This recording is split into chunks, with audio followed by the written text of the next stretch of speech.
Olá pessoal, bom dia! Estão todos bem? Espero que sim. Passando aqui rapidinho para fazer uma meditação com vocês. Eu estava estudando a lição de jovens, né? Lição da Escola Sabatina de Jovens. E a lição de hoje, né? De hoje especificamente, 7 de maio, ela está falando sobre adoração, né? A lição como um todo, aliás, nesse período agora está falando sobre a verdadeira adoração ao Deus vivo. E eu achei bem interessante que a lição que nós estamos estudando essa semana é reconstruindo o altar. E eu achei isso bem interessante. Lá em 1 Reis, capítulo 18, conta a história, né, ali de Elias, do período de Elias, que a gente vê que aconteceu com o rei Acabe. E eu achei interessante ver que Deus, ele parou de mandar a chuva para Israel, não porque Deus fosse ruim ou algo do tipo, mas porque Israel já havia se afastado de Deus espiritualmente, né? E o altar do Senhor, ele já havia sido destruído, ele havia sido abandonado, ele havia sido trocado, havia sido deixado de lado, porque as pessoas, elas estavam construindo templo para o deus Baal e levantando postes para Aserá, né? Então, Deus, ele acabou sendo deixado de lado. E nós conhecemos o Deus que nós temos e a gente sabe que ele é um Deus, ele é ciumento, né?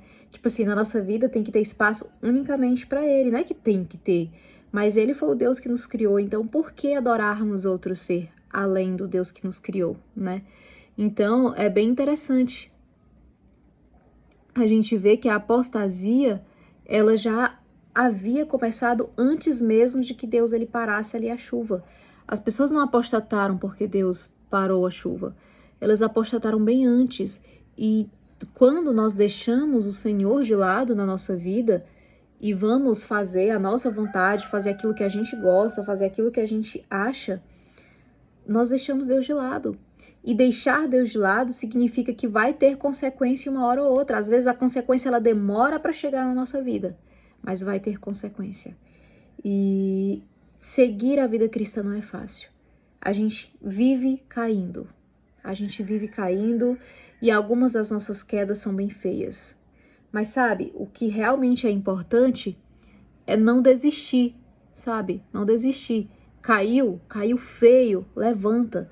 Se precisa de ajuda, peça ajuda, mas levanta, não fica no chão, sabe? E quando Elias, ele pede que os 400 profetas de Baal, eles vão ali para adorar lá no altar e fazer todo aquele sacrifício, todo aquele ritual e tal, a gente vê ali que o altar do Senhor havia sido destruído.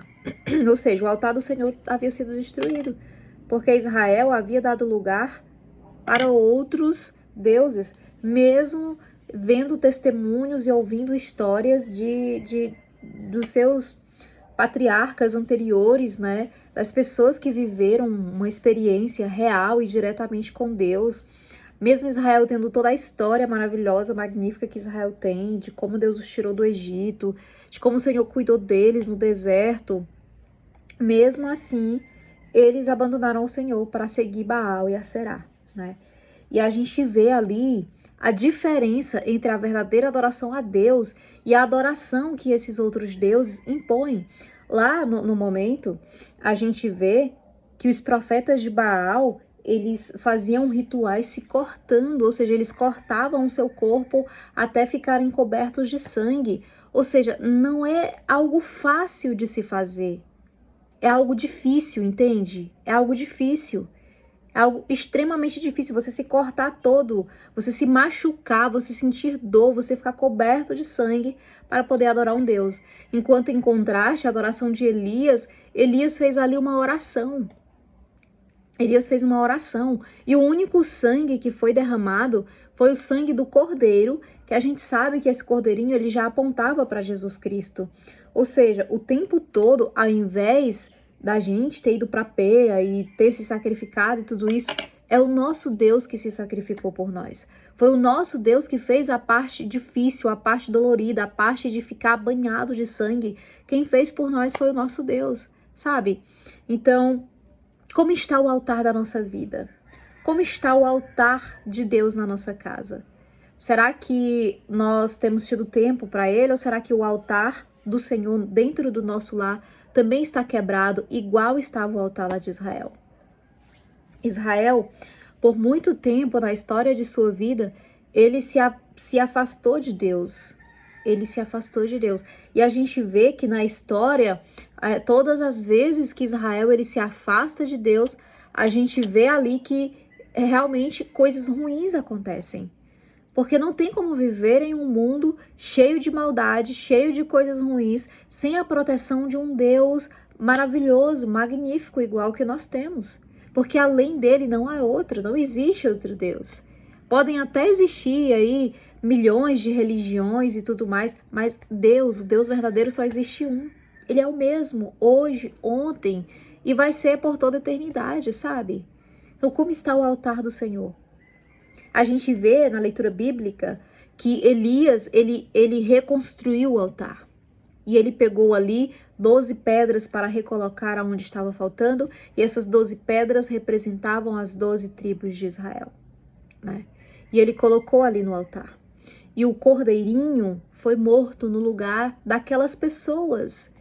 Aquelas pessoas. E aí a gente vê quão grande é o amor de Deus, o quão paciente o Senhor foi durante todos esses anos, durante todo o período que Israel ele passou ali sem chuva, ele passou ali totalmente entregue à idolatria. O próprio rei de Israel permitiu que a idolatria entrasse em Israel. E tipo assim, a gente não pode julgar o rei de Israel, porque ele apostatou. Mas como estamos nós hoje em dia, sabe? É muito fácil a gente olhar para Acabe e falar, nossa, Acabe apostatou e tal, tal. Mas e nós? Como nós estamos? Sabe? As nossas decisões estão sendo diferentes das decisões de Acabe naquela época? Porque é muito fácil falar de Acabe hoje. Mas tomar uma decisão contrária de Acabe, porque Acabe ele foi altamente influenciado por Jezabel, né? Quando ele se casou com uma mulher estrangeira que não tinha a mesma fé que ele, aí ele já deu espaço para que a idolatria entrasse. Então, todas as vezes que nós fazemos aquilo que o Senhor fala que não é para a gente fazer, acaba acontecendo coisas ruins. Não porque Deus é mau ou porque Deus quer nos obrigar a segui-lo, mas porque o bem só existe um. E quando nós vamos para o lado inverso do bem, o que nós encontramos é o mal, sabe? E só tem uma escolha, você quer o bem ou você quer o mal, né? Você quer o bem ou você quer o mal, porque só existe uma escolha para fazer. Não tem como você ter tudo, estar dos dois lados, fazer as duas coisas e querer estar no bem. Ou você está no bem ou você está no mal. Não tem como estar nos dois ao mesmo tempo. E tudo é questão de decisão. E às vezes nós tomamos, muitas das vezes, na maioria das vezes, nós tomamos a decisão errada nas nossas vidas e a gente ainda quer culpar a Deus. A gente acha que o Senhor ainda é o culpado das coisas ruins que acontecem na nossa vida. Então, queridos, como está o altar da sua casa? Como está o altar de Deus na sua vida? Você tem tido tempo para o Senhor? Você tem passado tempo no altar da sua vida, orando a Deus pela sua família, intercedendo pela sua família, pelos seus pais ou pelos seus filhos, pelos seus irmãos, pelas pessoas que você ama? Você tem tirado tempo para você interceder por essas pessoas? Sabe, isso é importante, tipo, é inegociável tirarmos tempo para Deus. Então essa é a reflexão de hoje. Espero que vocês tenham gostado, que possa ter falado ao coração de vocês a mensagem do Senhor para mim e para você nesta manhã. Então é isso aí, um beijo e até o próximo vídeo. Tchau!